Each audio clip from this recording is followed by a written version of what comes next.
Ajanda keenya lammaffaa ceenu yeroo qabnu waliin waancaa addunyaatiin kaleessa biyyoonni marsaa mo'atanii darbu biyyoota 32 darban hundi isaaniitu adda baanee jiru. Tapha kaleessaatiin biyyoonni Afrikaa lama marsaa mo'atanii darbuuf gaanii jiru. Aljeeriyaa fi Riippaabilikii Dimokiraataa Koongoo garuu tapha kaleessaa irratti hireen Iraan kan goolabame. Iraan sila carraa marsaa mo'atanii darbu bal'aa qabdi turte ta'us garuu kaleessa Riippaabilikii Dimokiraataa Koongoo fi Aljeeriyaan bakka ishii Kiroosiyaan bakka ishii galuudhaan Iraan haftee jirti. Iraan baay'ee nama gaddisiisti. Hirmaannaan isheellee namoonni hedduun biyya akka haala ulfaataa haala rakkisaa keessatti ganama taphaaf qofa Ameerikaa kan qubatan tapha sadii haala kanaan kan dabarsanii ani dhuguma kan dubbattote akka namaatti kan yaaddoote haala kana keessatti addunyaanu haala rakkisaa kana keessa jiraachuun ishee baay'ee si gaddisiisa.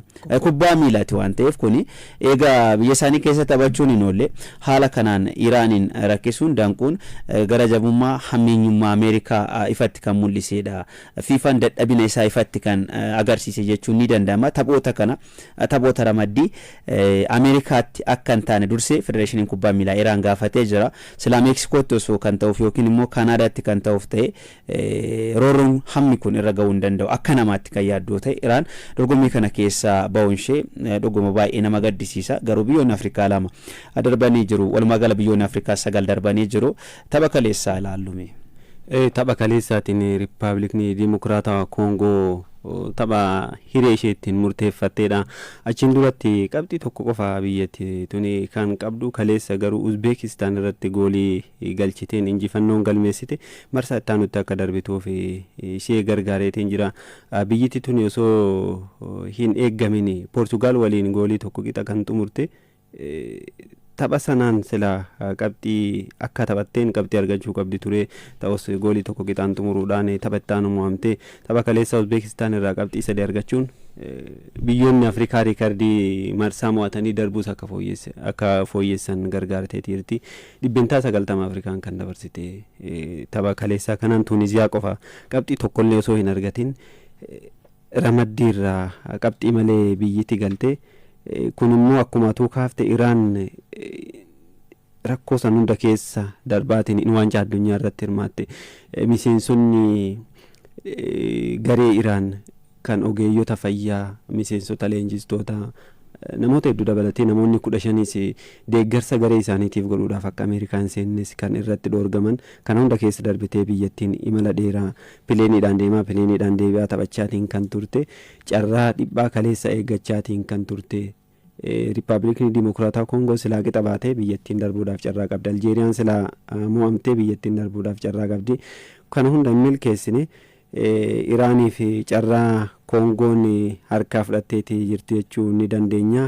Riippaabilikii Dimokiraataa Koongoo waggoota dheeraa booda immoo waancaa addunyaa irratti deebiteetiin hirmaatte marsaa itti aanutti darbuudhaan seenaa haaraadha biyyattiin hojjechaatiin kan jirtu. Walumaa galatti biyyoonni Afrikaa Kaapoo Vaardee dabalatee marsaa mo'atanii darbuu biyyoonni 9 ga'uudhaan kun akka seenaa haaraatti galmaa'eetiin kan jiru. Kana caalaas immoo biyyoonni akka fakkeenyaa fi Ijiptii, Morookoo akkasuma Seenegaalis carraa dhibbaa qabduun marsaa itti aanutti kan darbitee marsaa itti aanutti morkii jabaa taasisuu fi kan eegamu.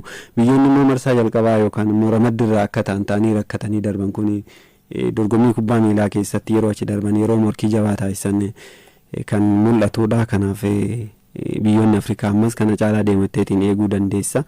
Kaleessa Aljeeriyaanis itti dabalamteetii jirti. Aljeeriyaadhaaf taphataan duraanii Manchester City Riyaad Mahrez goolii 2 galcheetiin jira. Oostiriyaa waliin goolii 3 qixa kan baate. Kanaan biyyattiin carraa marsaatti aanutti darbuu kan argatte. Walumaa galatti biyyoota Afrikaa 9 ta'aniiti jiru. Kaleessa Riippaabilikii Dimokiraataa Koongoo boqonnaa dura goolii Shomordov Uzbekistan galcheen durfamaa boqonnaa bahan boqonnaa deebii daqiiqaa 68 irratti taphataan sarara fuuldura kilaba Newcastle United Yohane Wisam penalty argatan kan galche. Sana booda Fiston Mailen taphataan sarara fuuldura kilaba Pyramid keessa taphatu kilaba Egypt goolii galchee achimmoo daqiiqaa 97 irratti Yohane Wisam gool lammaffaa ofiisaa fi goolii sadaffaa garee biyyaalessaa Riippaabilikii Dimokiraataa Koongoo dabaluudhaan gooliidhaan Kongoon kan injifachuu dandeesse. Wiisaan goolii sadaffaa isaa waltajjii kanaan galchuu danda'eeti jira. Kanaan Riippaabilikii Dimokiraataa Kongoo marsaa itti darbuu kan dandeesse. Taphni Aljeeriyaa fi Awustiriyaa akkasuma goolii 3 qixaanii kan xumurame. Riyaad Mahrez goolii 2 galchee jira. Akaawuntii goolii waancaa addunyaa kanaas kaleessa kan banachuu danda'e. Aljeeriyaa fi Awustiriyaan wal qabatanii darbanii jiru. Ramaddii kanarraa Arjentiinaanis Joordaaniin goolii 3-1 injifattu.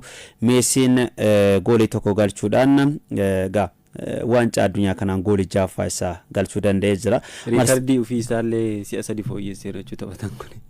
Amma waancaa addunyaatiin goolii 19ffaa galchee jira. Kana booda waancaa addunyaa irratti goolii danuu galchuudhaan taphataan isa waliin morkatu argamuu dhabuu danda'a. Marsaa mo'atanii darbuu biyya 32 kan laallu ta'e dilbata dhufu eegala. Abduu Afrikaan kibbaa Kaanaadaa waliin taphatti.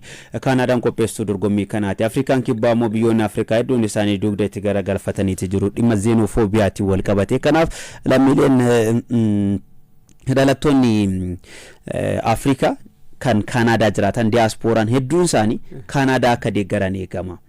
Taphni kun tapha eegamaadha. Biraazil, Jaapaan waliin, Jarman, Paaraagwaay, Neezerlaand, Moorookoo taphni kun tapha cimaadha. Koot Divaar, Noorweey tapha salphaa miti. Firaans, Suudii waliin kunis tapha baay'ee eegamuudha. Meksikoon, Ekwaador, Ingilaand, Riippaabilika Dimokiraataa Koongoo waliin taphatti kunuyyuu tapha laayyoo miti. Taphni Beeljiyeemiif Senegaalis tapha baay'ee eegamuudha. Abduu Poorchugaal, Krooshiyaa waliin morkii cimaa ta'uu danda'a.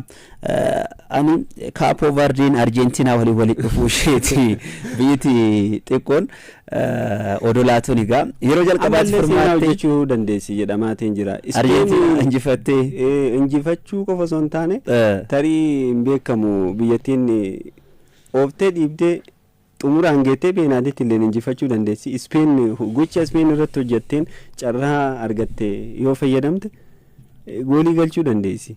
Kanaaf Arjentiinaan illee qoruu dandeetti dhamaatiin kan jiru.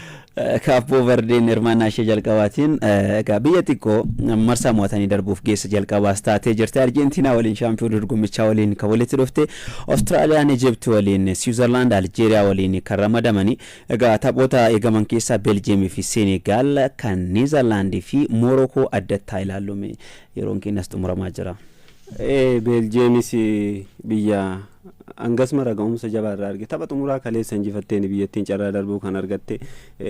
Senegaalis akkasuma Iraaq irratti goolii 5 galchuudhaan carraa sadaffaa gaarii taatee darbuu kan argatte. Biyyoonni kun ga'umsa kirkiraa irra ta'aniitiin walitti dhufu waan ta'eef eenyutu darbaan kan eegamudha.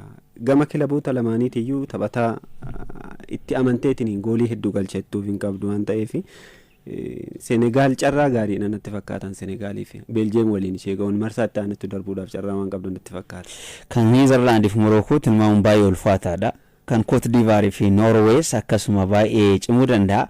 Noorwee tapha ramaddii xumuraa Firaans waliin taphataniin taphattoota filannoo jalqabaa 10 boqonnaa kennitee jirti.